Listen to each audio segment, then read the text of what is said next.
მოგესალმებით პატრიციულ მაყურებლებო, დღეს ჩვენი გადაცემის მე-18 ჩაწერა გვაქვს. დღეს ჩვენი თემა არის ფასების შეზღუდვა და დეფიციტი. რატო არის ეს ერთმანეთთან დაკავშირებული ორი რაღაცა, ფასების შეზღუდვა იწვევს დეფიციტს და რა არის ამაში მითი და რა რეალობა. ამ საკითხის გასარჩევად გადავწყვიტეთ გაგვიკეთებინა გადაცემა, რომელშიც მოწვეული სტუმრები, მე და მოწვეული სტუმრები შევეცდებით, რომ ავხსნათ თუ რატო იწვევს ფასების შეზღუდვა დეფიციტს და რატომ არის მითი ის თითქოს ფასების შეზღუდვა კარგი არის მომხმარებლისთვის, თუნდაც ღარიბი ადამიანებისთვის. სანამ სტუმრებს წარმოგიდგენდეთ, მანამდე რამდენიმე სიტყვით მინდა გაგახსენოთ ისეთი ამბები, რომლებიც ალბათ ბევრს მოეხსენება, იგივე პურის რიგები საქართველოში, ბენზინის რიგები საქართველოში, თუ ნავთის რიგები საქართველოში, რაც დაკავშირებული იყო არასწორ გადაწყვეტილებებთან მაშინდელი ხელისუფლების, მაგრამ თქვენ არ იფიქროთ, რომ ასეთი რაღაცეები, ამას უფრო ფართოდ ალბათ ჩემი სტუმრები წარმოადგენენ და გაიხსენებენ მე, მაგრამ არ გეგონოთ, რომ ესეთი რამე მარტო საქართველოში ხდება. ანალოგიურ გადაწყვეტილებას სხვა ქვეყნებშიც, ყველაზე განვითარებულ ქვეყანაშიც კი იგივე შედეგი მოჰყვება, რაც ჩვენს ქვეყანაში და ასეთი მაგალითად მინდა წარმოგიდგინოთ ნიქსონის გადაწყვეტილება, რომელიც მან გააკეთა 1971 წლის 15 აგვისტოს, გამოუშვა გადაწყვეტილება, რომლის მიხედვითაც ფასები არ შეიძლებოდა გაზრდილიყო რაღაც გარკვეული კატეგორიაზე მეტად. მე არ წავიკითხავ ახლა ამ გადაწყვეტილებას, მე თუ რაღაცა შეგვიძლია მოიძიოთ ეს გადაწყვეტილება და წაიკითხოთ თუ სურვილი გექნებათ, მაგრამ ერთი მთავარი რაც მინდა გითხრათ არის ის, რომ ამ გადაწყვეტილების მერე ამერიკელებმა პირველად ნახეს რა არის რიგები ბენზინგასამართ სადგურებთან. ფრეად საინტერესოა, რომ ამერიკაში ესეთი რამე მანამდე ცნობილი არ იყო, შეიძლება ძალიან ადრე იყო რაღაცა ომის დროს და რამე, მაგრამ ამ 70-იან წლებში ეს იყო, ასე ვთქვათ, ახალი აღმოჩენა, ასევე ცარიელი დახლები პროდუქტების მაღაზიაში, ამის სურათების ნახვაც შეიძლება. იმის გამო, რომ ეს საკითხი, ასე ვთქვათ, ძალიან პოპულისტურია მოსახლეობაში და პოლიტიკოსები ხშირად სარგებლობენ მოსახლეობის გაუნათლებლობით ამ საკითხში, რომ არ ესმით ადამიანებს, რომ ფასების შეზღუდვა სწორედ მათი ინტერესების საწინააღმდეგოდ მუშაობს, ვფიქრობ, სწორია მოვაწყოთ არა მარტო ეს დებატები, ეს გარჩევა თუ სხვა გარჩევა, არამედ კიდევ უფრო ხშირად სხვადასხვა კუთხით, სხვადასხვანაირად განვიხილოთ ეს საკითხი, რათა გასაგები იყოს, რატომ ხდება ფასების შეზღუდვის გამო დეფიციტი. რას ნიშნავს ფასი? ჯერ ეს არის კარგად გასაგები, ფასი მარტო ის არ არის, რაც ორ ადამიანს შორის გარიგებაზე ლაპარაკი, და ამას აგხსნიან ჩვენი სტუმრები და რატომ მივდივართ დეფიციტამდე შედეგად. დეფიციტამდე, ხარისხის გაფუჭებამდე, დახქვემოთა გაყიდვებამდე და ამაზე უამრავი სხვადასხვა ხუმრობა არის, მაგალითად, ფას თუ დაუწესებ ჭერს, საქონელი გადავა სარდაფში. ეგეთი იუმორს გინდა იმოდ დაარქვი, გინდა ანდაზად დაარქვი არსებობს. ასე რომ გთხოვთ ჩვენთან ერთად თქვენც დაფიქრდეთ, თუ შენიშვნები გექნებათ, გაგვიზიარეთ, მადლობელი დაგრჩებით. ეს გადაცემაც, წინა გადაცემები, შემდეგი გადაცემებიც ყველა გამიზნულია იმაზე, რომ ჩვენ დავიწყოთ ფიქრი, აზრების ურთიერთგაცვლა და თუ ვინმე საუბარი შეუძლია, სიამოვნებით დავპატიჟებ ერთ-ერთ ჩემს გადაცემაში და ვისაუბროთ იმ საკითხზე, რომელიც უკვე განხილული გვაქვს, ან რომელსაც მომავალში ვაპირებთ, რომ განვიხილოთ. ეხლა წარმოგიდგენთ ჩემს სტუმრებს, დღეს ჩვენი გადაცემის სტუმრები არიან ბატონი ირაკლი შავიშვილი და ბატონი ბორის სოლომონიანი. მოგესალმებით. სასიამოვნოა, რომ აქ ხედავთ და არ ვიცი ახლა როგორ დავიწყოთ. ალბათ პირველად უნდა ავხსნათ ეს ფასი რა არის. მე მგონი მეტნაკლებად ორივე შეგიძლიათ კარგად ახსნათ, ოღონდ ალბათ თქვენებურად ახსნით და შესაბამისად უფრო გასაგები იქნება ადამიანებისთვის. იმედია. უფროს ხوار დაუთო. ну ზოგადად ეხლა ფასი რა არის? ფასი არის მყიდველსა და გამყიდველს შორის თანხმობის წერტილი, ხო? შეთანხმების წერტილი ამა თუ იმ პროდუქტის ყიდვა-გაყიდვაზე, მაგრამ ფასებს სინამდვილეში ბევრად უფრო ფართო ფუნქცია აქვს. და ერთ-ერთი მთავარი ფუნქცია არის მათი საინფორმაციო ფუნქცია. ის იძლევა ინფორმაციას იმის შესახებ, რა ჭირდება ბაზარს, რა ნაკლებად ჭირდება, რაში ჯობს ინვესტიცია, რაში არ ჯობს ინვესტიცია და ასე შემდეგ. ესე ადამიანები მაგ კუთხით ალბათ ნაკლებად ფიქრობენ, ხოლმე უფრო ფიქრობენ, ფასი არის მათთვის ინფორმაცია, სად ჯობია წავიდნენ და იყიდონ. კი, რა თქმა უნდა. გამყიდველი ნაკლებად აფასებს, იქ მეტი ადამიანი მიდის, ხო, საღებავად. რა თქმა უნდა. ანალოგიურად არის მეორე მხარესაც, ხო? ეს ფაქტიურად ინვესტიციის სახეობაა, როცა ერთ ადგილს მიაწყდება, ვთქვათ, ბევრი ხალხი, ეს იმ მწარმოებლისთვის სიგნალია იმის შესახებ, რომ უფრო მეტი უნდა აწარმოოს ეს პროდუქტი. კი. და ამ წარმოებას ის გააფართოებს სწორედ ამ მოზიდული თანხით, რა ფასათაც მან გაყიდა ეს პროდუქტი. ასე რომ, როცა ბაზარი, მე არ ვამბობ, თქვათ, ერთეულ შემთხვევებზე, მაგრამ როცა ბაზარი რაიმე პროდუქტს ყიდულობს ძალიან ძვირად, ანუ ძვირში გულისხმობ იმას, რომ ბევრ მოგებას იღებს გამყიდველი, ხო? ეს არის სიგნალი იმისთვის, რომ ბაზარს ეს პროდუქტი ძალიან ჭირდება და არ იქა მიშველეთ. და მიმწოდებელი რატომღაც არ შემოდის ახალი. ხო. ჯერ ვთქვათ ისა, ბაზარ თავისუფალ ბაზარზე, არარეგულირებულ ბაზარზე როგორ ხდება ეს ამბავი, ხო? თუ მე მაქვს რაღაც თანხა და მინდა მისი გამრავლება, მე ვაკვირდები ბაზარს, სად შეიძლება მეტი მოგების მიღება, ხო, სწორია. ამიტომ ესა თუ ის ფასი მეუბნება, აი ბაზარს ეს საქონელი ჭირდება სასწრაფოდ. ეს პროდუქტი ჭირდება სასწრაფოდ. და მეც იმ წუთში ვიწყებ ამ თუ რაღაც შეფხებლობა ან ცოდნა მაქვს ამისი, ვიწყებ ამ პროდუქტის წარმოებას. მარტივად რო ვთქვა, თუ მე შემიძლია სამი სხვადასხვა სახეობის პროდუქტის წარმოება, ბაზარზე ვნახულობ, რომელიც აქვს ყველაზე მეტი ფასი და იმის წარმოებას დავიწყებ. და არა იმისას, რომელიც ნაკლები არის, რა თქმა უნდა, რომელიც მეტ მოგებას შესაბამისად, ხო? და ბაზრის კანონი ისეთია, ეხლა ძალიან მოკლედ და უხეშად რომ ჩამოვაყალიბოთ, ხო?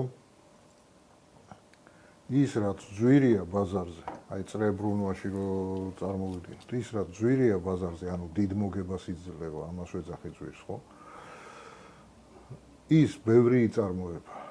რაც ბევრი იწარმოება, ის იაფდება. სანამ არ მიაღწევს წონასწორობის ფასს. რაც იაფია, ის ნაკლები იწარმოება. რაც ნაკლები იწარმოება, ის მერე ძვირდება. თუ ბაზარს ეს სჭირდება. ხო, ეს ძალიან უხეშად ჩამოყალიბებული ბაზრის ციკლია, ასე ვთქვათ, ხო? ეგ არის ფაქტიურად მოთხოვნა მიწოდების კანონის ახსნა, ჩვენ ყოველთვის თუ ბაზარზე გარეგანი რაღაცა ხელოვნური ჩარევები არ ხდება, მისი ფასი ყოველთვის მიიწრაფის რაღაც გარკვეული წონასწორობის წერტილისაკენ, რომელიც ყველაზე ოპტიმალურია მყიდველისა და გამყიდველისათვის. გამყიდველსაც ოპტიმალურად რჩება მოგება, იმისთვის რომ უღირდეს წარმოება და მყიდველსაც მყიდველის მოგებული რჩება, რადგან ის საქონელი სწორედ რომ ასეთ ფასშია. რა თქმა უნდა, ორივე საწყობს, გამყიდველ საწყობს უფრო ძვირად გაყიდოს, მაგრამ ვერ გაყიდის კონკურენციის გამო, მყიდველ საწყობს უფრო იაფად იყიდოს, მაგრამ ვერ იყიდის, იმიტომ რომ გამყიდველს აქვს შანსი გაყიდოს ამ ფასში. და ის რომ შენ გაწყობს მაქსიმუმს ვერასოდეს ვერ მიიღებ, რაღაც ოპტიმალურ, ან რაღაც საერთო გადაწყვეტილება იმისმა საჭირო. და ერთი მომენტია, როცა ჩვენ ვიწყებთ ამ ფასების რეგულირებას, ეს ნიშნავს ინფორმაციის დამახინჯებას უბრალოდ. თუ შენ ბაზარს დაუწესებ რაღაც ზღვარს და ამაზეც მინდა დავსვა კითხვა, თქვათ, ტელემაყურებლებმა თუ ჩვენმა მსვენელებმა, თავისთვის უპასუხონ ასეთ კითხვას რა. რამდენი უნდა იყოს რაღაც ფასნამატი, ფასნამატზე ალაპარაკდა დღეს მთავრობა. რამდენი უნდა იყოს ფასნამატი თქვენი წარმოდგენით, რომ გამყიდველი ღორად არ ჩაითვალოს. აი უცნაური კითხვა. ხო, მაგრამ შეიძლება ზოგისთვის 1%-იც კი ღორობა იყოს, რაც გაიგე. რა თქმა უნდა. მაგრამ მაგრამ თვითონ რო ყიდდეს მაშინ? საქმეც ეგ არის ზუსტად. თქვენ რომ რაღაც ფასნამატით გააყიდოთ თქვენს ხელთ არსებული პროდუქტი, რამდენად გაყიდით? საინტერესო ამბავია, ხო? ხო და ამ დროს როცა მთავრობა აწესებს აი თქვენ ნიქსონის მაგალითი მოიტანეთ, როცა რატო წარმოიშვა იქ დეფიციტი? იმიტომ რომ არასწორი ინფორმაცია გავიდა ბაზარზე. პოტენციურმა ინვესტორმა ვერ მიიღო სწორი ინფორმაცია, სად ჯობდა ფულის დაბანდება და რა პროდუქტი ჭირდებოდა ბაზარს, რომ ის უფრო მეტი ეწარმოებინა.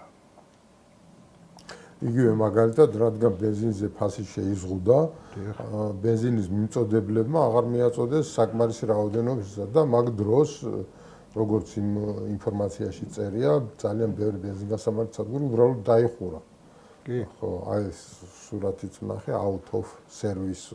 მე გაგახსენებთ არც ისე დიდი ხნის მაგალითს საქართველოს ისტორიიდან, როცა რუსეთმა გაზი დაგვიკეტა წინა საახალწლოდ 2006-ში იყო ეს. ხო, მგონი სადღაც. მაშინ ნავთის ფასები მანამდე ბაზარზე ღირდა 1 ლარი და გახდა უცებ 3 ლარი. ამაზე გამოვარდა სააკაშვილი ტელევიზორში და თქვა რომ ვინც ამ ლარად გაყიდის ნავთს დავიჭერ ყველას. ნუ პირდაპირ ამ სიტყვებით შეიძლება არ იყო, მაგრამ შინაარსი ეს. და მეორე დღეს მთლიანად გაქრა ბაზარზე ნავთი. თუ შესოს მინისტრი იყო მე მგონი მაშინ. არა, სააკაშვილი იყო. ზუსტად არ მახსოვს, მაგრამ მე მახსოვს ბენზინი, ისა ნავთზე დიდი რიგები. ხო, მასეთი რიგები 90 წელი პურის რიგების მერე აღარ მინახავს. ამ მუქარის მერე ბაზრიდან გაქრა ნავთი. ანუ მოდით ეს მაგალითიც რომ განვიხილოთ, ეხლა ცოტა ბევრი საუბარი გამომივიდა, მაგრამ ეს მაგალითიც რომ განვიხილოთ. კი, ცუდია, როცა გაძვირდა ეს ნავთი და 3 ლარი გახდა და ღარიბ ადამიანებს არ ქონდათ ამის ყიდვის საშუალება და სიცივეში უნდა გაყინულიყვნენ, იმიტომ რომ წინა საახალწლო პერიოდში მოხდა ეს ამბავი. ხო, მაგრამ ეს გამოხტომა რომ არ ყოფილიყო, იმ ღარიბ ადამიანებს რჩებოდათ იმის შანსი, რომ რომელიმე მათ შედარებით შეძლებულ ან მეზობელს, ან მეგობარს, ან ნათესავს, ან ვიღაცას თავისთვის ეყიდა 10 ლიტრი ნავთი და ერთი ამისთვის გაენაწილებინა.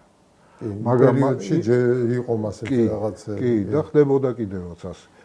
მაგრამ თუ როცა ნავთი საერთოდ გაქრა ბაზრიდან, ვეღარც ის ყიდულობს და ვეღარც მდიდარი ყიდულობს, ვეღარც ღარიბი და შესაბამისად ამ ღარიბს ვერავინ ვერაფერს ვეღარ უმნაწილებს, იმიტომ რომ არ არის ეს პროდუქტი ბაზარზე. ხო, მათ კიდე ერთი მნიშვნელოვანი დანახარჯი იყო, როდესაც ნავთი ხელარიგები შეიქმნა, რომელშიც იმისთვის რომ დაუშვათ ვითომ ძვირი არ გადაიხადო, რამდენიმე საათი გიწევდა დგომა, თუ მოგიწევდა, ხალხი ღამეებს ათენებდა. კი, პურზე იგივე იყო და ბენზინზე იგივე იყო და ასე შემდეგ. ღამეებს ათენებდა და ვითომ ის დრო, რომელიც შენ რიგში უნდა გაგეკეთო, ვითომ არაფერი არ ფასოა. ცოტა მეტი ხო არ ჯდება ეს სამყარო. რა თქმა უნდა. კარგი, მე მგონი დაახლოებით მოუხაზეთ, ახლა ბორისი მედია ცოტა სხვა კუთხიდან შეგვახედებს, რა ვიცი. ხო, ნუ მეც ვეთახები აბსოლუტურად ბატონი ირაკლის უბრალოდ რაღაცას შეიძლება უფრო ჩავშლიდი, რომ ფასი არა მარტო კონკრეტულ მომენტში ინფორმაციის მოწოდებელია, დამგროვებელიც არის ინფორმაციის და როგორ მაგალითად რო ავიღოთ მაღაზიის შემთხვევა, რომ განვიხილოთ მარტივად ცოტა პრიმიტიულ ენაზე რომ ჩავიდეთ, პირობითად მე თუ მაქვს რაიმე პროდუქტი კარტოფილი ავიღოთ, ხო? და ყიდი ამ კარტოფილს 10 ლარად მიჯდება, ყიდულობ 8 ლარად პირობითად და ის 2 ლარი არის ჩემი მოგება ამ შემთხვევაში, ხო? ეს ხო არა ეს აწვდის ბაზას რა ინფორმაციას რო აგერა აი ამ კონკრეტულ პიროვნებას უღირს ამის ორი ვარიანტის მოგებისთვის ამ საქმის კეთება. მაგალითად თქვენ თუ გამოჩდით თქვენ ყიდით 9 იგივე რვალად ყიდულობთ თქვენ ღირით რა ამ საქმის კეთება და შესაბამისად მე მიწევთ კონკურენციას. მე ხა გამოსავალი რა მაქვს რომ ან დაუწიო ფას ან საერთოდ გავიდე ბაზიდან გავკოტრები 1000-ად ვეღარ გავყიდე. ეს ქმნის იმას, რომ აი ამ საბოლოო გადაკვეთის ეკვილიბრიუმსაც ეძახიან, წონასწორობის წერტილში რაღაცნაირად გავდივართ. შეიძლება თქვენ აუწიოთ რა გახადოთ 9.5 და მე ჩამოვიდე 9.5-ზე, ან 9-ზე მომიწიოს ჩამოსვლა, გააჩნია. დამოკიდებულია რა პროპორცია ამ ყიდველების და გამყიდველების საბოლოო ჯამში რაღაც ეს არ არის უსასრულო წერტილი, მოთხოვნა მიწადდება რაღაც უსასრულოდ არ არის, ხო 9.51-ზე შეიძლება უფრო ნაკლები გაიყიდოს, ვიდრე 9.50-ზე რა. მეტი გაიყიდოს, ვიდრე 9.50-ზე და 9.60 და 9.50 რო ყიდეს, კარტოფილი სხვა, ანუ შესაძლოა საერთოდ სხვაობა არ იყოს გაყიდულ რაოდენობაში და არც არაფერი დეფიციტი შეიქმნას, შეიძლება საერთოდ გავლენა არ ქონდეს ამას ბაზარზე რა. ეს 10-თრიან სხვაობას გააჩნია ეს რაღაც უწყვეტი ზოლი არ არის ეს. შესაბამისად რას ნიშნავს ამის შემდეგ უკვე ინფორმაციის დაგროვება. ჩემამდეც ხო იყო ვიღაცა სხვა ბორისი ან სხვა გიორგი ხმაისავაის ბორისი ალბათ არ იქნებოდა სტატისტიკურად. ხო შესაბამისად ჩემს უკან ვიღაცა დგას, რომელსაც ასევე რაღაცა ფასად რაღაცის გაყიდვა. ჩემთვის რვალარად კარტოფილის მოყიდვა უღირდა. და ესე რომ გავყვეთ უკან მე იქ სადღაც ომი იყო, სადღაც მშვიდობა იყო, გადატანა სადღაც გზა ჩაიკეტა, სადღაც გზა გაიხსნა და საბოლოო ჯამში ამ ფასმა ეს ინფორმაცია მთლიანად სამყაროში რა ხდება, სრულად დააგროვა. საბოლოო ჯამში თუ არის ადგილობრივი წარმოების მაგ შემთხვევაშიც კი თუ საქართველოში გლეხმა მოიყვანა ამ შემთხვევაშიც იქ სასუქი 1000 რაღაცა ბოლოს ელექტროენერგიას იღებს ხო ის გლეხი 1000 რაღაცა ჩართული და ძალიან დიდი ინფორმაცია შეიძლება აგროვდეს ერთი პატარა კარტოფილის რა ქვია ბოლქვიც კი ხო საბოლოო ჯამში ამიტომ ახლოვით იგივე რამეს ამბობ რაც მე კალამიო ის ვაქ მილტონ ფრიდმანსა კი და ხო იგივე რაღაცა არის რა ფრიდმანის განიხილავს მაგალითად მაგრამ ჯონათან რიდს ეკუთვნის პატარა მოთხრობა საინტერესო ძალიან საბოლოო ჯამში ეს ძალიან დიდი ინფორმაცია გროვდება ამაში და ჩვენ სამწუხაროდ არ გვაქვს განვითარებული საკმარისად განვითარებული ბაზრები თუმცა რო გქონდეს კაპიტალის ბაზრები ან რაიმე კაპიტალის ბაზრებზე ადვილი წლობა გქონდეს ჩვენ შეგვეძლებოდა არა მარტო წარსული ინფორმაციის დაგროვება ამ ფასებში ამეთ მომავალში რა მოხდება მაგალითად ამერიკის ბიზნესის სხვანაირად არის აწყობილი და შესაბამისად მეტად გამართული ვიდრე ქართული საქართველოში რა არის შენ შეგიძლია ძალიან სტიქიურია ხო ქართული ბიზნესი რა მოხდება კაცმა არ იცის რა მომენტში რა შეიცვლება არ ვიცით და ამის გადაზღვევის მექანიზმები არ არსებობს. მაგალითად, ხვალ შეიძლება რიკოტის უღელტეხილი ჩაიკეტოს და აღარ შემოდიოდეს ელემენტარულად ხორცი, რომელიმე ქვეყნიდან.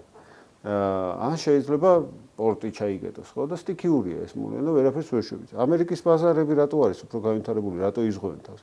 მაგ თაქვთ ეგრეთ წოდებული ფიუჩერსული, ანუ სამომავლო გარიგებები. წინასწარ დადებული გარიგებები, რომლის მიხედვითაც ამ ინფორმაციას, უფრო მეტ ინფორმაციას აგროვებენ. აი ამ თავის პროდუქციაში და თავის საქმიანობაში. გაცილებით მეტი ინფორმაცია, არა მარტო წარსულის, არამედ მომავლის ინფორმაციაცაა დაგროვილი. მე ვიცი რომ თქვენგან მაგალითად მომიწევს რომ ვიყიდო ერთ თვეში დაახლოებით 200 ტონა კარტოფილი, ხო? და ფასზე შეთანხმებული ვართ. თუ თქვენ აი ესეთი სამომავლო გარიგებები ბევრი დაგიგროვდათ, ავტომატურად ეს ფასზე გავლენას ახდენს, მაგრამ ასევე ახდენს აი ამ გარიგებების ფასზე გავლენას.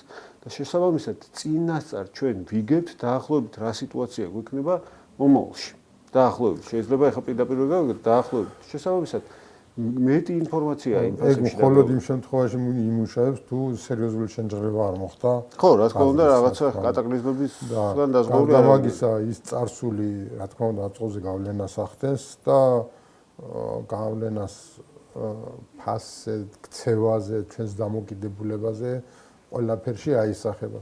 ნუ ილია ჭავჭავაძესაც აქვს მაგაზე წერილი აქვს ერთი, ახლა მაგან გამახსენდა, რომ ეს ნაკრები ინფორმაცია, ილია წერს, რომ რატომ არის შედარებას აკეთებს, რატომ არის რომ ჩვენი ვაჭარი მედუქნე ცდილობს რომ რაღაცა დიდი ფასნამატით უცბად მოიგოს დიდი თანხა, მაშინ როცა ამერიკელი ძალიან მიზერულ ფასნამატზე თანხდება და ახსნილი აქვს, იმიტომ რომ ჩვენს მეხსიერებაში დალექილია ის, რომ დღეს რო ვყიდი, ხვალ შეიძლება სულ არ ვიყო ვიღაცა შემოვარდეს, გამანადგუროს რაღაცა, ამიტომ დღეს ვცდილობ მაქსიმუმის მიღებას და თუ მე ვიცი, რომ გარანტირებულად სტაბილურად მექნება შემოსავალი, მაშინ ჩემთვის უფრო დიდი კაპიტალია კეთილგანწყობილი კლიენტების არსებობა.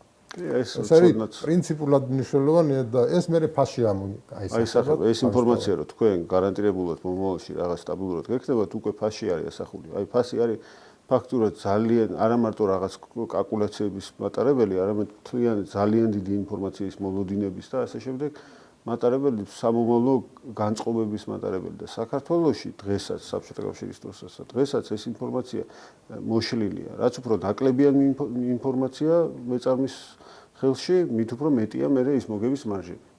საბოლოო ჯამში ამაზე манипуляციების ტარება და ამ ინფორმაციის უფრო დამახინჯება კიდევ უარეს პრობლემებს იწვევს. ალბათ მაგაზე მე გადავალთ. ხო, მოგების მარჟა კიდე ცალკე საკითხია, იმიტომ რომ რატო უნდა იყოს მაინდამაინც მინიმალური ეს სრულიად გაუგებარია და ვინ უნდა გადაწყვეტოს რამდენი უნდა იყოს. წეხან ირაკლი მას ახსენდა, ვინ უნდა გადაწყვეტოს რამდენი უნდა იყოს. უნდა იყოს ოღონდ არა ხელოვნურად. ხდები, მინიმალურია ყოველთვის. თუ ჩარევა არ ხდება, მინიმალურია იქ მაგას ნიშნავს. ხო, მინისტრების ნულისაკენ ეგ ნულზე აკრიტიკაზე არა, ის რამდენად თვითონ ეს წონასწორობის წერტილი ნიშნავს, რომ ეს არის ყველაზე სწორი წერტილი, შესაბამისად მინიმალურიც რა. შეიძლება რიცხვით არ გამოისახოს, ახლა 0.1% არ იყოს, მაგრამ თუ იმ წერტილში თუნდაც ორმაგი იყოს და 100% იყოს, ის არის ის მინიმუმი, რაც ამში იმ ინფორმაციის საფუძველზე დგება. ხო, ეგ არის როცა სტაბილური ბაზარია. როცა თავისუფალი მე ხშირად შემიდარებია ხოლმე მაგ წონასწორობის წერტილი რო წარმოვიდგინოთ რა არის და შეიძლება მაყურებლისთვისაც უფრო ადვილი იყოს, მაგალითად მოვიყვანა ახლა, წარმოვიდგინეთ ბაზრის სასწორი, რომელსაც 2 თებში აქვს. თუ თქვენ გინდათ გაიგოთ რას იწონის მოცემული, ანუ რა ფასი აქვს, ანუ რა წონა აქვს მოცემულ პროდუქტს, თქვენ მას უნდა დააცალოთ, რომ გაწონასწორდეს. თუ თქვენ სასწორს მუდმივად აჯანჯღარებთ, თქვენ ვერასოდეს ზუსტ წონას ვერ გაიგებთ. და ზუსტად ასევეა ფასიც. თუ მთავრობა ყოველ ჯერზე ჩაერევა პირების საქმიანობაში და ხან ზემოდან ხან ქვემოდან შეზღუდავს ფასებს, ხან რაოდენობაში შეზღუდავს, ხან რაღაც რეგულაციას გამოუშვებს, ლიცენზიას, მარტო ფასების შეზღუდვაზე არ არის ლაპარაკი რა. თუ მაგალითად ლიცენზიას ფას დაადებს, რაღაც სხვადასხვა კონტროლს მოიგონებს, ეს ყველაფერი ფასზე მოქმედებს, ყოველი ასეთი გადაწყვეტილება ნიშნავს, რომ სასწორში ანჯღარია მთავრობა და ეს შენჯღრება გვიჯდება ჩვენ იმათ, რომ შორს გადაიწევს წონასწორობის ფასამდე მისვლის მომენტი. ასე ვთქვა. ისედაც ძნელია წონასწორობის ფასი, იმიტომ რომ მასზე სხვა რამეების მოქმედებს, მაგალითად სადმე ომი დაიწყო, რაღაცა მოსავალი არ მოვიდა, ეს ყველაფერი მოქმედებს, მაგრამ მთავრობა ამას კიდე ზემოდან უმატებს თავის ქმედებას. ხო, რა თქმა უნდა. ეხლა შორსასვლაც არ გვჭირდება, კიდევ ერთ მაგალითს მოვიტან, აი ჩვენი უახლოესი წარსულიდან, ხო? 2 თუ 3 წლის წინ მთავრობამ წამლების რეგულირება გადაწყვიტა. და ამის შედეგად წამლების ფასი გაიაფთა? არა. მაგრამ ხარისხი ხო არ დაეცა. და ზოგიერთი წამალი საერთოდ გაქრა აფთიაქებიდან. დიახ. აი ეგ არის შედეგი მთავრობის რეგულირების, ხელისუფლების ჩარევის. ხო, წამლებზე კიდე სხვა პრობლემებიც არის და შეიძლება მაგაზეც აღიღდეს დალაპარაკება, მაგრამ ყოველ შემთხვევაში ერთი ცხადი შედეგი ის არის, რომ იწვევს დეფიციტს. ძალიან თექნიკები სხვაგან ამბრუნდებს მიმართულებას. აი, რატო იწვევს დეფიციტს? მოდი საუხსნათ ახლა, რომ ადამიანები ვილაპარაკეთ, მაგრამ ახლა უშუალოდ დეფიციტი საიდან ჩნდება? რატომ ჩნდება დეფიციტი? მოდი ამაზე ვთქვათ რაღაც განსხვავებულად. იქნება ადამიანება უფრო გასაგები. ხო, ნუ რა, აი წეღანას ვისაუბრეთ რა, მარტივად რო ავსვათ. მაღაზიის მაგალითზე რო ავსვათ რა, მე მიღირს რაღაცა საქმის კეთება 2 ლარიანი მოგებისთვის. თქვენ გიღირთ ლარიანი მოგებისთვის. ვიღაცას უღირს 50 თეთრიანი მოგებისთვის. საბოლოო ჯამში ჩვენ თუ ის 50 თეთრიანი მოგებაზე თანახმა ადამიანი გვიწევს კონკურენციას, საბოლოო ჯამში ჩვენ აი 50 თეთრს რაღაცნაირად უახლოვდებით ყველა გარშემო. მე ზუსტად მაგალითს თი მქონდა ხედველობაში, მაგის დაზუსტება მინდა სხვანაირად მოდი მე ვიტყვი ახლა რა და რაც მგონია რომ მაყურებლისთვის უფრო ადვილი გასაგები იქნება. ვიღაცას უყირს ორლარიანი მოგებისთვის, ვიღაცას ლარიანი მოგებისთვის, მაგრამ თუ თავრობა დააწესებს მხოლოდ ლარი უნდა იყოს მოგება დაუშვათ და 9 ლარი უნდა გაყიდო, მე თუ იმაზე ნაკლები მოგებისთვის არ მიღის, მე ამ ბაზარზე აღარ გამოვიდა ამ ჩემს და რახან მე აღარ გამოვიდა, იმის მაგივრად რო იყოს 2 ტონა გასაყიდი სიტყვაზე იქნება მარტო 1 ტონა. 1 ტონა შეხვდება მხოლოდ იმათ, ვინც მოასწრებს იმ 1 ტონის ყიდვას და დანარჩენები დარჩებიან იმ კარტოფილის გარშე. ანუ რაც მოხდა იმ ნავთის სამლარიანი ნავთის შემთხვევაში. რაც მოხდა იმ ზუსტად მაგას ახსნა მინდოდა და რაღაც კიდევ უფრო მარტივად ჩამოყალიბებას თუ შევძლებთ, კარგი იქნება, რა ვიცი, თუ გაქვს თუ არა და ხო, არა, პრინციპში ეს უკვე თქვით, როცა იმ ნავთზე ვსაუბრობდით რა, რატომ გაქრა ის ნავთი ბაზრიდან? რა, ნავთი არ არსებობდა, ნავთს მესაკუთრეები არ ყავდა? უпростоრად მესაკუთრეებს ნავთი არ ქონდათ, ვისაც გაყიდვა უნდოდა. მაგრამ ამ მუქარის ფონზე მათ შეეშინათ ამის გაყიდვა და უბრალოდ ჩაკეტეს სარდაფში ეს თავისი ნავთი. დაელოდნენ უფრო ხელსაყრელ გარემო სიტუაციას, რომ მე რაღაც ბოდიშების მაგვარის მოხდა მოუწია ამის გამო სააკაშვილს. და ბაზარზე ისევ გამოვიდა ნავთი. ოღონდ უკვე სხვა გარემო პირობებში და იქ პრეტენზია იმაზე აღარ იყო, რომ სამლარად ყიდდა თუ 1 ლარად რა. თან მე როგორც მახსოვს, მე არც გაძვირებულა ძალიან ის ნავთი. არა, იმიტომ რომ როცა ის პრობლემა მოიხსნა, რის გამოც ამ ფასმა აიწია ზევით. ის თავის პირვანდელ ფასს დაუბრუნდა ისევ და ნუ ახლა თუ ვინმე სახში რაღაც ბუხრისთვის ნავთი ჭირდება 1 ლიტრი და წავა და იყიდის. ხო, მად იყო ესეთი მომენტი, სამლარამდე აწევა იყო სიგნალი სხვა მოწოდ უბრალოდ რატო ხდება გაძვირება? იმ მომენტში, როდესაც ესეთი რაღაცა ხდა, ის ხომ მოულოდნელი იყო, რაც რუსეთის მხრიდან მოხდა. როდესაც ეს მოხდა, ნავთვის მარაგი ქვეყანაში არ იყო იმდენი, რომ ყველას უცბად გაჩენილი მოთხოვნა დაეკმაყოფილებინა. ბუნებრივი წესი ამ შემთხვევაში არის ფასი იწევს მაღლა, 3 ლარი. მე ვისაც რაღაცა შანსი აქვს, რომ შემოიტანოს, ხედავს, რომ ამის ფასი მაღალია, ეხლა ვახსენეთ ასეთი მაგალითი და იმისთვის, რომ რაღაცა მოგება დარჩეს, მიდის და ბაზარზე შემოაქვს. ეს არის აზერბაიჯანიდან ნავთი რომ შემოიტანოს, სულ 2-3 დღის ამბავი იყო ალბათ მაშინ, ხო? ანუ 3 ლარი შეიძლება ყოფილიყო 1-2 დღე, მაგრამ იმის გამო რომ ეს ფასი მაღალი იყო, ძალიან ბევრი იზრუნებდა შემოტანაზე, რეზერვები, მარაგები გაჩნდებოდა ქვეყანაში და ფასი დადგებოდა ისე თავის. ასე მოხდა იმ ფქვილის შემთხვევაში, ხო? 90-იანებში, სანამ პურის ფასი რეგულირდებოდა, იქ თავის დროზე გამსახურდიამაც დააწესა ეს ზღვარი, მე შევარდნაძესაც ჰქონდა. პურის ფასი, პურის რიგები ზუსტად იმ დაწესებული ფასის მთავრობა ვითომ დადიოდა აქეთ-იქით, ხან თურქეთში, ხან რუსეთში, ხან შუა აზიაში და მოქონდა ყველაზე საზიზღარი და გაფუჭებული ხორბალი და პურს რო შეხედავდი, ახლა ტალახიანი იყო. ხო?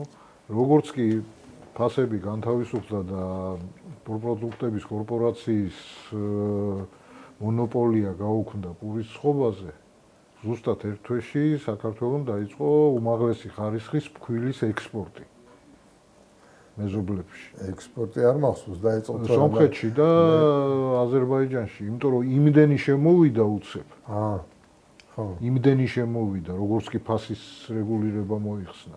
რომ 1 თვეში დაიწყო ექსპორტი. მე მახსოვს, ზედმეტი გაჩნდა. მე მაგ პერიოდში ყველაზე მძაფრად დამახსოვრდა, ღამეს ვათენებდით ხოლმე პურის რიგებში, ახლა ისა ოცომიც როგორ შოვა სახში ვაწყობდით და რაღაცა და ახლა ერთხელაც მივდივარ სახში და ვფიქრობ, ახლა რა დადგება კიდე ამ რიგში პური მჭირდება. გავიარე, ხედავ მაღაზიაში ალაგია პური.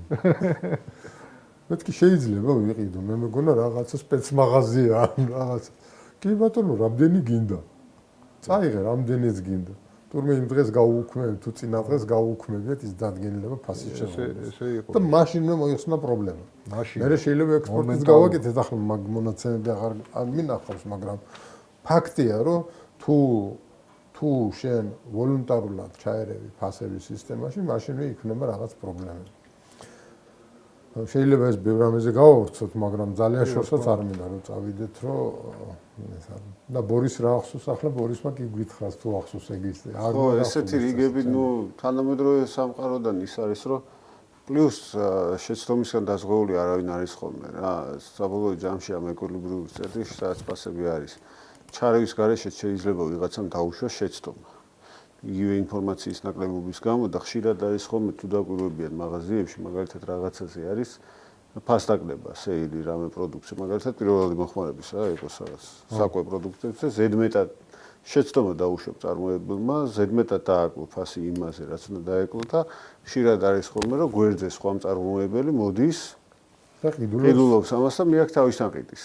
ძალიან ხშირია ხოლმე თუ დაკვირვებები, ძირითადად ბაზრობაზე მიაქვს ხოლმე ეგ პროდუქცია, მაღაზიები ფასდაკლებას აცხადებენ. ესე იღებენ ამას მთლიანად და მიაქვს და ბაზარში მერე ყიდიან. პარტიას მოხსნიან.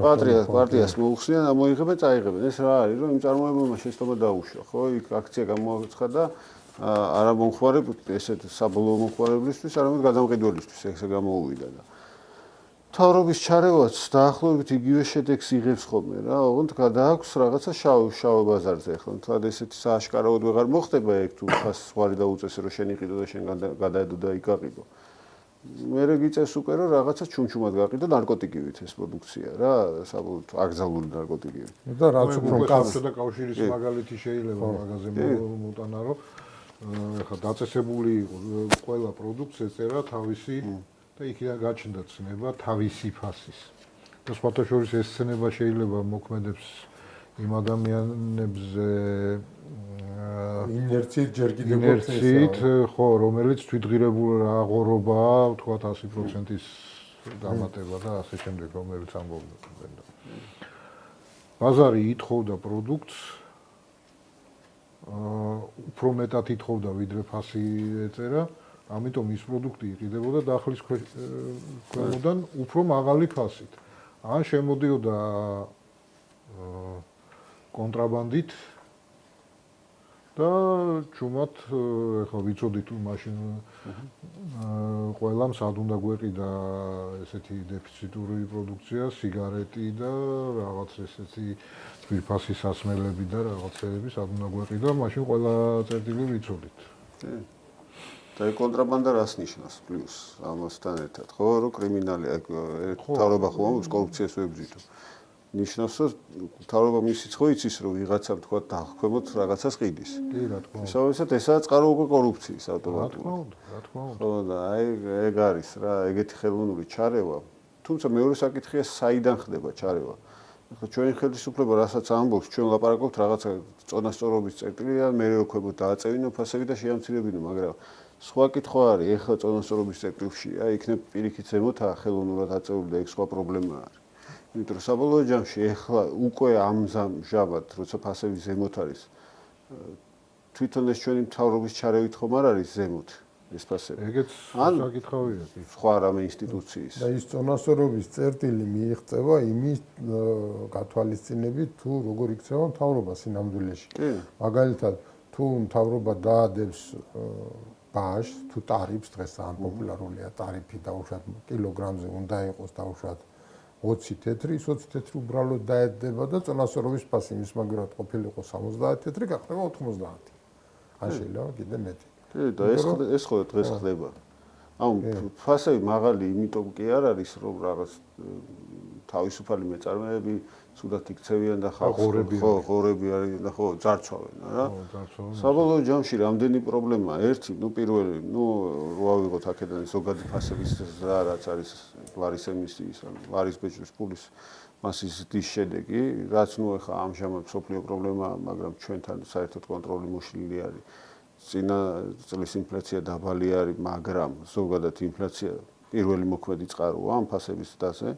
მეორე ხა პირველად პროდუქციას თუ გადავხედოთ პირველად მოხმარების პროდუქციას, ხო?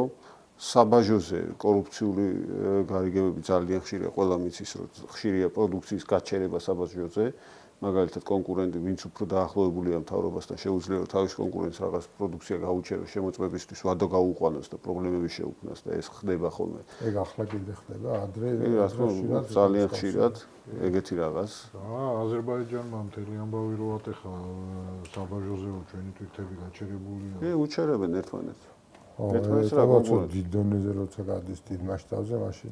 ხო, ნუ შეუძლია რომ დაახლოებულ პირს შეუძლებელად გაუჩეროს პროდუქცია და გაუფუჭოს ის პროდუქცია და შესაბამისად ეს რა თქმა უნდა იმას მონოპოლურ მდგომარეობაში აყენებს ამას რისკებს უსდის და ორივე ფასებს დის საბოლოო ჯამში.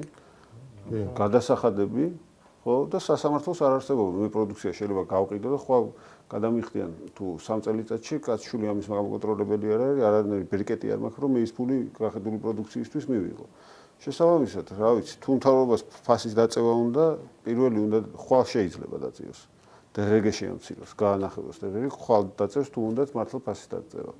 ან 100,000 ლარიანი ზღვარი რაც არის დღეგეზე დგებიან ისა მეწარმეები, ხო? ეს რო 2004 წლიდანაა, ხო? გაზარდო 100,000-დან მილიონზე. მე მაგის წინააღმდეგი ვარ. მეც 100,000 რო დარჩეს მომხრე ხარ. მე არა. პირიქით ეგ უფრო გააძვირებს. დღეგეს ზღურის გაზრდა უფრო აძვირებს. დღეგესგან რაც უფრო მეტს ათავისუფლებ, მით უფრო მეტი შედის ბიუჯეტში. ნაკლები კი არა, მეტი შედის. დღეგესგან თუ გაათავისუფლებ პროდუქციას. კი. რატო? მოდი აღვიხსენე ეგ ცოტა უცნაური თვისებაა დღეგესი კონკრეტულად.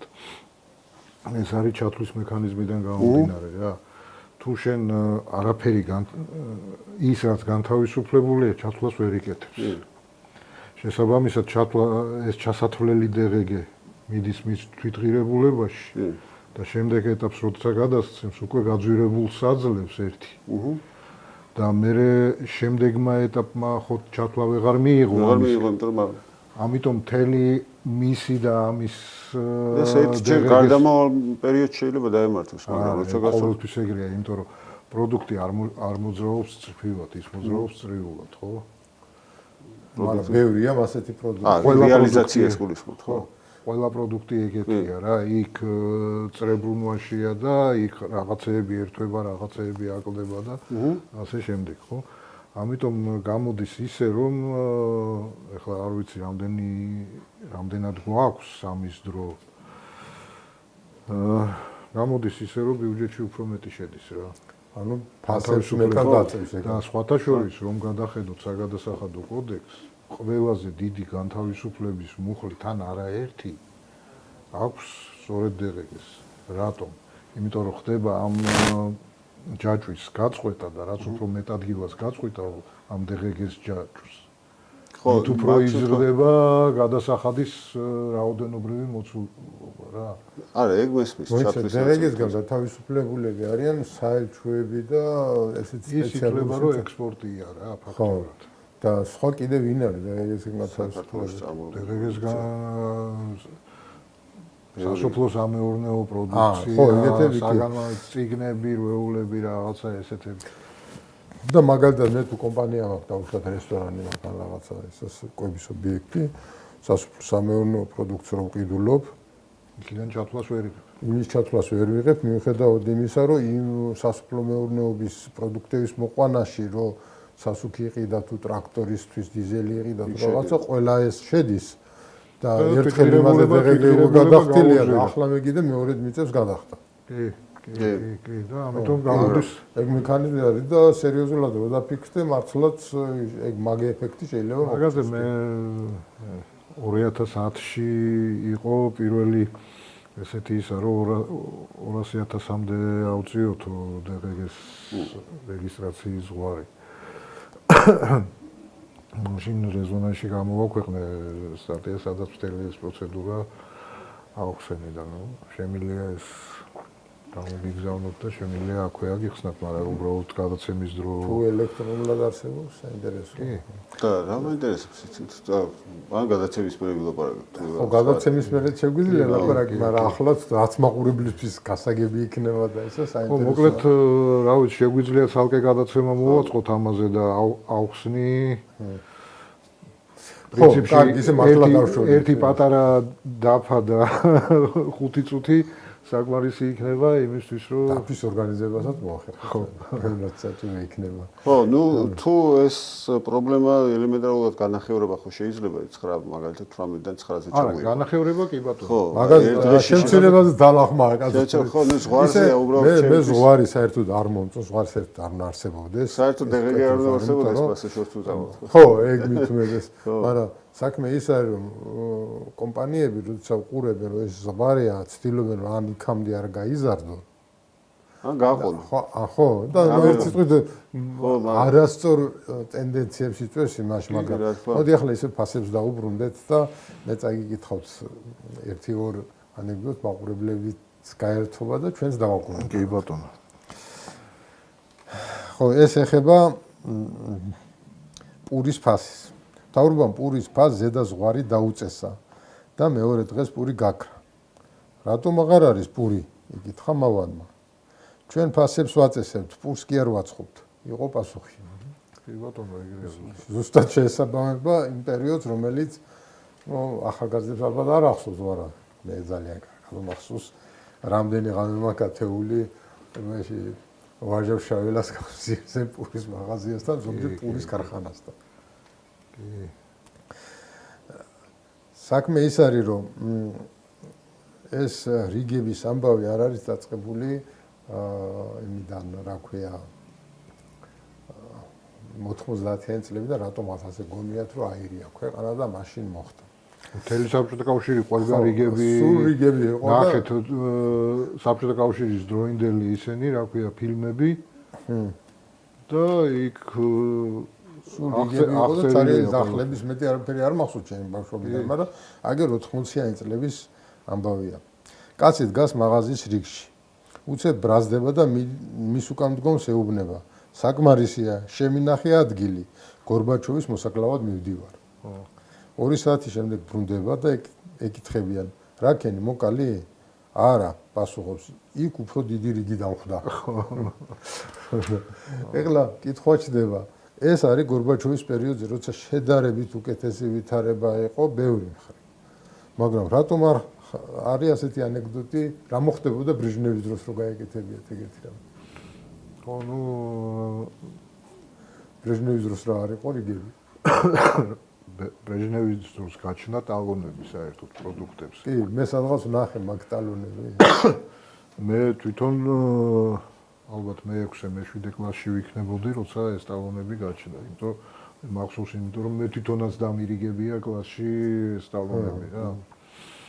ხო და იყო თავიდან იყო 4 პროდუქტზე, პურზე, კარაქზე, ყველზე და ხორცზე. მერე კიდე გამრავდა, კიდე რაღაცეები დაემატა. შაქარზე იყო და ხო.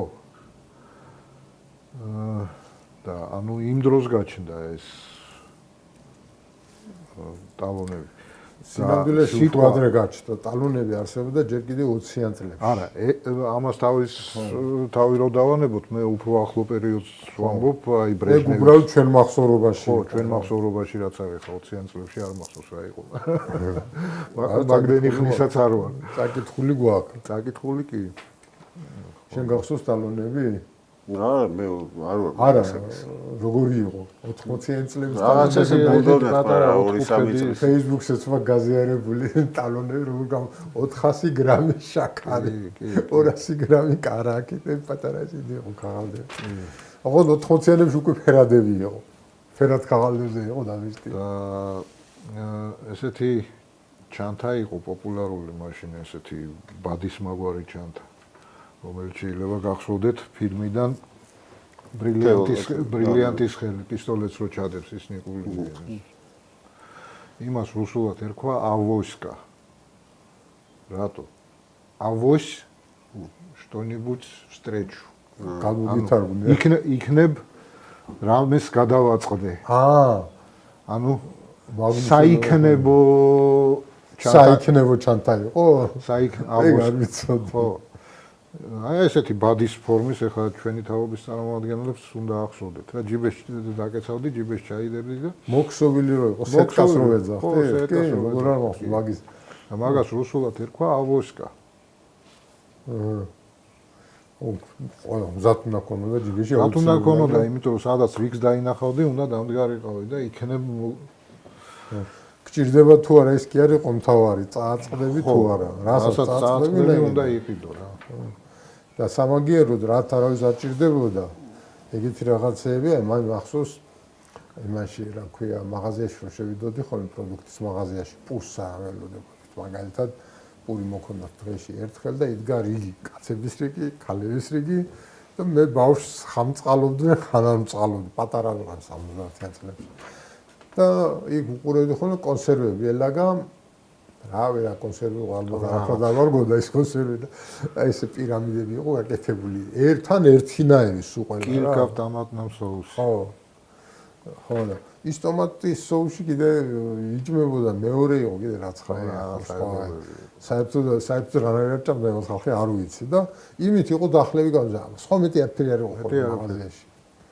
ხო და ის პერიოდი იყო დეფიციტის პერიოდი, რატომ? იმიტომ რომ ფასები იყო იქ წინასწარ გასაზღვრული, დადგენილი და იმ ფასში სინამდვილეში არიდო ის ინფორმაცია, რაზეც ბორისმა ელაპარაკა.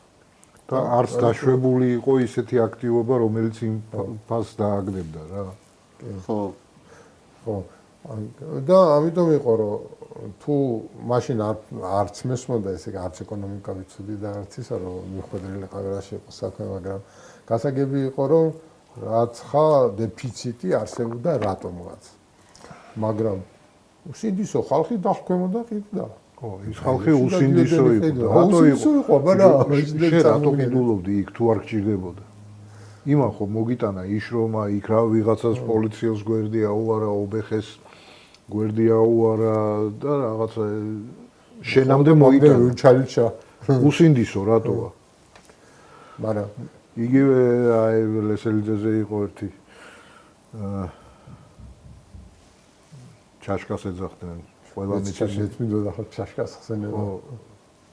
მოქონდა იმ კაცს სამლები და აი სოფლიოში თუ რამე სამლები იშოვებოდა, გამოდიოდა ამასთან იყო, ეს შოულობდა რა.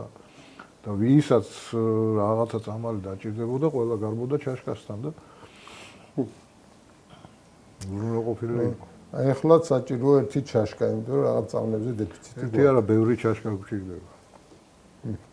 ბევრი ჩაშკა.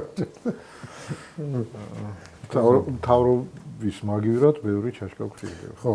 და ზუსტად აი ბოლო მაგალითი, რაც რამდენიმე წლის მოხდა, წინ მოხდა წამლების რეგულაციების თუ ვითომ ფასების შემცირების გამო იმ ხარისხის წამალი აღარ არის აფთიაქებში, როგორც მე ახლა არ მიწევს ხიბანა ნაკლებად და არ ვერკვევი და თქვენ თუ ვერკვევით, თქვენ მითხარით.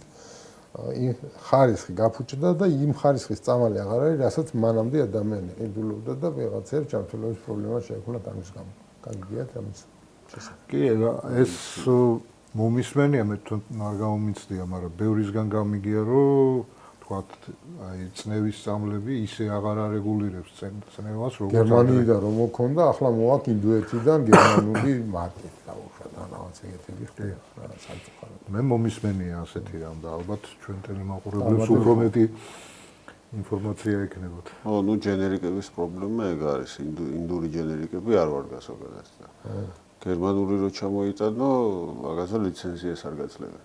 ეხლა ლიცენზირებადი პროდუქტია. მესამე კატეგორია, მესამე კატეგორიის მედიკამენტი თუ გინდა რომ შემოიტანო, ხო, ლიცენზია უნდა ქონდეს. ლიცენზიას ვერ კატეგორიებიც არ ვიცი მაგაში რას ნიშნავს და აი რეცეპტის, ჩათვალოთ რეცეპტი არის რა, მესამე აი ძიმე მოქმედების ანტიბიოტიკები არის მესამე კატეგორიის წამალი. ან რაღაცა პირველი ფსიქოტროპები. პირველი მსუბუქია, მეორე უფრო მძიმე და მესამე. პირველი ხო, ყველაზე მსუბუქია, ასე თუ ისე მაგის შემოტანა სხვა გზებით შესაძლებელია პარაცეტამოლი და ასე შემდეგ, მსგავსი პროდუქტები, მსგავსი წამლები შეიძლება შედარებით თავისუფალია, მაგრამ მეორე მესამე კატეგორია უკვე ლიცენზირებას ექვემდებარება. და ხო რა, მანდაც კორუფციული გარიგებებით ხდება, მაგის ეხლა ყველა მიცდა. ხო, რა თქმა უნდა. რა თქმა უნდა. ეს ლიცენზირება ამ შემთხვევაში, ამ კონკრეტულ შემთხვევაში და ბევრ სხვა შემთხვევაშიც მოგონილია არა იმისთვის, რომ კარგი შემოვიდეს, არამედ იმისთვის, რომ ვისაც შემოაქვს, ის იყოს დაცული კონკურენციისგან. და ამიტომ არის ეს ფასი მაღალი. ლიცენზირება რაღაც ფასი ჯდება ალბათ. მაგალითად არ მახსოვს ხო, რაღაც პროექტი მქონდა წამლებზე და მაგედან ვიცი რა და ფასით ჯდება ხო, მაგრამ დიდი თანხა არ არის, უბრალოდ რამდენად მან პრობლემა ის არის, რომ როგორც კი შენ არეგისტრირებ წამალს და მაგის შემოტანა გინდა, ეგრევე გიწყებენ ის 4 დიდი ფარმაცევტული კომპანია ბრძოლას რა, სხვა გზით გიწელავენ, საბაჟოზე გიჩერებენ და ასე შემდეგ და ასე შემდეგ. რა, საბოლოო ჯამში პრობლემებს გიქმნიან რა, ადვილი არ არის. აფთიაქი გახსნა ადვილი რო იყოს, ყველგან იქნებოდა აფთიაქზე ლიცენზია გჭირდება და ვერ ხსნი მოკლედ. რა, მაგიტომ არის ჩვენთან მედიკამენტები ასე ძვირი. რომ ისე მთავრობაა ჩარეული. რეალურად 4 კომპანიაა წამლებზე ჩვენთან. სხვილი კი? ხო. მაგრამ მაგენი ერთმანეთში ქმნიან იმას ოლიგოპოლიას. ოლიგოპოლიას რა, ხო რა, მაგათ ექსკლუზივები აქვს უცხოეთში თვითონ მედიკამენტებზე, გარკვეულ ქარხნებში, ნაწილი ინდოეთში, ნაწილი თურქეთში, ნაწილი ევროპაშიც არის. ხო და ნუ გაყოფილი აქვს რა ბაზრები და სხვა მიმართულებაა. ხო ვიცით რა ეხლა რაღაც ეხლა პირველი კატეგორიის იბუპროფენებზე მაგალითად შეხოთ და ნებისმიერ აფთიაქში ერთი დასახელება არის, მაგრამ სხვა წამლები რაც მნიშვნელოვანია მათთვის ის დაყოფილი აქვს. ერთმანეთში გადანაწილებულია. და ერთის იმაში რო იყიდი, მეორეგან ის არ ექნება ეგრეთ მძიმე წამლები? ყველას ჯვარი წერია და მნიშვნელოვანი წამლები რაც ამ მძიმე დაავადებებისთვის დაყოფილია რა. ой, რა ბედნიერება რომ მძიმე დაავადება ის არ არის. რაშიც ფულს აკეთებენ დაყოფილი აქვს ის.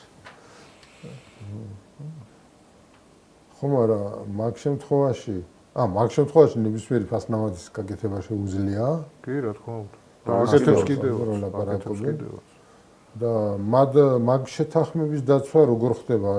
მთავრობის მეშვეობით. თუ მთავრობა არ ჩაერევა, ისე ხო არ მოხდება ისე მთავრობის გარეშე დაჭამენ ერთმანეთს. მონოპოლია და ოლიგოპოლია უბრალოდ არ იქმნება, ვერ იქმნება.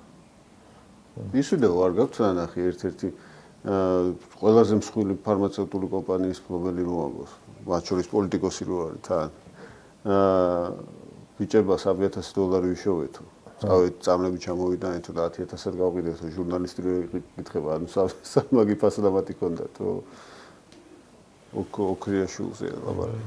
ნუ როდესაც $3,000 მიდიხარ და $10,000 10,000-ად კი უნდა გაყიდო ისე მაგ შემთხვევაში, მაშინ თან არაფერი არ იყო. ხო, ნუ საქმე იმაშია, დღესაც ეგრეა ეგ სიტუაცია და რო გინდოდეთ თქვენ რაღაც წამლის შემოტანა, თქვენ ვერ შემოიდანთ და ველოდ დღესაც მაგას ჩვებიან და თავრობა უწყობს ამათ ხელს, მათ შორის აგერ ოპოზიციის წარმომადგენელსაც, რომელიც ხან ოპოზიციონერია, ხან თავრობაშია, ხან იქაა, ხან აქაა, რომ ეგ სტატუსი და ეგ მდგომარეობა შეინარჩუნოს და საბოლოო ჯამში ამ თავრობასაც მაგიტო აქვს ბერკეტი, რომ ჩვენ ფასებს ქვემოთ დავწერთ, იმიტომ რომ იმდენად ხელში ყავს ესენი. ესეთ კომპანიები შეუძლია დააწევინოს? შეუძლია დააწევინოს, ხო და შეიძლება არც არაფერი მოხდეს, არც დეფიციტი იყოს. არც რიგი დადგეს, არც შავი ბაზარი გაჩნდეს, იმიტომ რომ საბოლოო ჯამში ჩვენ თუ ამბობთ, რომ წონასწორობის წერტილშია ფასი, ხო, მაშინ მოხდება, მაგრამ ეხლა შეიძლება არ იყოს წონასწორობის წერტილში და სხვაგან არის. და თავის დაშავებულს აბრალებენ უბრალოდ. რა თქმა უნდა, მართლა ხვალ შეიძლება რო უნდათ ხვალ გაანახევრე ისე დიღეგი თუ სხვას არ აწევ. საბაჟოზე კორუფციას ებრძოლე, რასაც ბენდუქიძე აკეთებდა სხვათა შორის. სასამართლო გამართე და რა თქმა უნდა, გრძელვადიანში ეროვნულ ბანკს მართლა დამოუკიდებლობა გაუქმეს. ცოტა შორს მივდივართ ახლა. ხო, არა, საბოლოო ჯამში ფასებზე ხო ეგ არის. სასამართლო გაათავისუფლეს, საბაჟოს შეეშვი, გადასახადები დაწერა და რა თქმა უნდა, თავარი ეროვნული ბანკი გაუქმეს. აი ამაზე რასაც შენა. ხო, რაღაცა შეიძლება რაღაც კატეგორია. მინდა წაგიკითხოთ აი ილიას ერთი ფრაზა, ეს არის სატამაშნო პოლიტიკა ევროპაში, ამაზე აქვს წერილი. ილიას იმდენ რამეზე აქვს წერილი, რომ ყოველთვის იპოვეს შესაბამის ფრაზას, ნახე. და რაც ახლა შენ თქვი, ნახე. ყველასთვის ერთნაირად ღია ბაზარი უმჯობესია, იმიტომ რომ ყოველის კაცისათვის ის აჯობია საშუალება ჰქონდეს საჭირო საქონელი იქ და იმისგან იყიდოს, საცა და ვისაც უფრო კარგი საქონელი აქვს და უფრო იეფი შენ ჩემაობის გაურჩევლად. და მეორე ფრაზა აქვს კიდე, აქვე არის სადღაც, ამონიშნული მაქვს ესეც, სააღებ მიცემო საქონელი შინაური თუ გარედამ შემოსული, ანუ იმპორტირებული, ყოველის ბაჟისა და გადასახადისაგან დახსნილი იყოს და არა რომელსამე კანონმდებლობისგან შეხუთული არ უნდა იქნას. ცხადი იყო, მაშინაც ცხადი იყო, რაც საჭირო იყო იმისთვის, რომ ადამიანებისთვის ყოფა უკეთესი და ადვილი ყოფილიყო. რა თქმა უნდა. და ნუ არც დღეს არის არაცხადი სინამდვილეში, მაგრამ უბრალოდ ვიღაცები ძალიან ინდომებენ, რომ ადამიანებს ეგონოთ, რომ თავრობა რომ არა, ფასები გავარდებოდა მასა.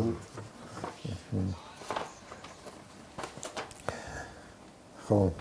ერთი სიტყვით ჩვენ არ ვიცი რამდენად გასაგებად ვისაუბრეთ პატრიციონო მაყურებლებო, შეიძლება ამ საკითხზე კიდე ბევრი რამე გვეთქვა. არ ვიცი ახლა მაგალითებით უამრავია, მე რაც ამონიშნული მაქვს ხედავთ ამ ფურცლებზე იმისი ძალიან მცირე ნაწილი თქვი მხოლოდ, მაგრამ გადატვირთვას მე მგონი ძალიან ბევრს აზრი არ აქვს, ძალიან სიღრმეში როგორც კი შედიხარ, აი გამოაჩი რომ კიდე უფრო მეტი და უფრო მეტი რაღაცები არის სათქმელი. მაგრამ ერთი რამე რაც უნდა დავიმახსოვროთ, არის ის რომ თუ ბაზარს მივცემთ საშუალებას, რომ თავისთავად დალაგდეს ბაზრის სუბიექტები და გარედან ჩარევა არ იქნება, იქ დაждდება ყველაზე ოპტიმალური ფასი. ეს არის ყველაზე მნიშვნელოვანი, იმიტომ რომ ჩვენც მომხმარებლებსაც იაფიქი არ გვაწყობს. ჩვენ გვაწყობს ოპტიმალური ფასი, იმიტომ რომ თუ ჩვენ იმაზე იაფად ვიყიდით, ვიდრე ოპტიმალური ფასი, მაშინ ხვალ გვექნება დეფიციტი. და ან დეფიციტი, ან ხარისხის ვარდნა, ან ხარისხის ვარდნა, რომელიც ასევე არ გვაწყობს. გინდა ხარისხი გაფუჭებულა, გინდა დეფიციტი. თუ ხარისხო იქნა წამალი, რაც მინდა ისეთი წამალი. ხო, ესეთ გადაყრილი ფულია უბრალოდ. და არც ოპტიმალურ ფასზე მეტად გაყიდვა არ აწყობს არავის, იმიტომ რომ წარმოებლებს, იმიტომ რომ ამ შემთხვევაში ისინი კარგავენ კლიენტს. და ზედმეტ ფასში მხოლოდ მაშინ გაყიდიან, თუ ამ ამბავში პირდაპირ თუ იგივე გზებით ჩარეული არის ხელისუფლება. სხვანაირად ეს არ მოხდება. სხვანაირად არ ხდება უბრალოდ. სხვანაირად არ ხდება, იმიტომ რომ არანაირი ოლიგოპოლიური შეთანხმება არ არის სიცოცხლის უნარიანი, თუ კი მას რაღაცა ერთი ცენტრი არ აკონტროლებს. ეს ერთი ცენტრი შეიძლება იყოს მხოლოდ ხელისუფლება. მე არ ვიცი კონკრეტულად იქ როგორი გადაღებია, რანაირად ხდება დაკავშირება, როგორ ურეკავენ ერთმანეთს, ეს მეორე საკითხია, ბევრნაირად შეიძლება იყოს ბიუროკრატიული ტექნოლოგიები. ხო, ტექნოლოგიების ნაკლებობას ნამდვილად არ გამიცდით. მოკლედ დავფიქრდეთ ამაზე, გვესმოდეს და ადვილად არ მოვეტყუებინოთ არავის. ჩვენ სტუმრებს თუ რამის დამატება უნდათ კიდე დავამატოთ. არ შეიძლება თქვა და თუ არა და ვენდობით მათყურა თავრობებს. არ დავიჯეროთ არავის. მე ჩემ სტუდენტებს ასევე ვეუბნებოდი ხოლმე და ეს ფრაზა ძალიან ისეთია, არ დავიჯეროთ არავის მათ, მათ შორის მეც არ დამიჯეროთ. შეიძლება ვწდებოდი. რა თქმა უნდა. ამიტომ ყველაფერზე საჭიროა დაფიქრება, ვიფიქროთ, ვეძებოთ სწორი პასუხები ყოველთვის. ჩვენ შეიძლება ვწდებოდეთ, მაგრამ პრაქტიკა სხვა რამეს გვეუბნება. ხო, მაგრამ თუ ვწდები, მაგასაც დადასტურება უნდა, ხო, რაღაცნაირ რაში ვწდები, ეს უნდა გამოჩნდეს და ეგ ახლა ფაქტები მოვიტანეთ დღეს და ხო, რაც დღეს ჩვენ ვილაპარაკეთ და უშოთ ის რომ ფასი თერმომეტრის ვარიანტია, როდესაც ხელისუფლება ხო ეს ძალიან კარგი ანალოგია სხვათა შორის ახალი არ არის. თერმომეტრი გვიჩვენებს ტემპერატურას, როდესაც ციცხეს გავიზუნოთ. ჩვენ ყველა ვიცით რომ 36 არის ნორმალური ტემპერატურა ყველა ვარიანტში. მაგრამ თერმომეტრი აჩვენებს 38-ს. მოდი ამ თერმომეტრზე გავაფუჭოთ თერმომეტრი რომ ყოველთვის 36-ს აჩვენებს ხოლმე და ხო, არ მეც არადიოდეს, მოდი დავკეთოთ იზა. ყოველი ვასწავლოთ თერმომეტრს. ამით მოვიგებთ რამეს? დაუტყუხოს ეშველება? არ ეშველება. ზუსტად იგივეა სახელმწიფოს მხრიდან ფასის ლიმიტის დაწესება. თუ სახელმწიფო აწესებს ფასის ლიმიტს, ეს ნიშნავს, რომ თქვენ თერმომეტრს არ აძლევთ საშუალებას აჩვენოს 36 მეტრზე მეტი. რაც თავისთავად არასწორია და არაფერს კარგს არ მოგვიტანს. კარგი. მაშინ დღეს ამით დავამთავროთ. დიდი მადლობა ჩვენ სტუმრებს. დიდი მადლობა. მადლობა მსმენელებს.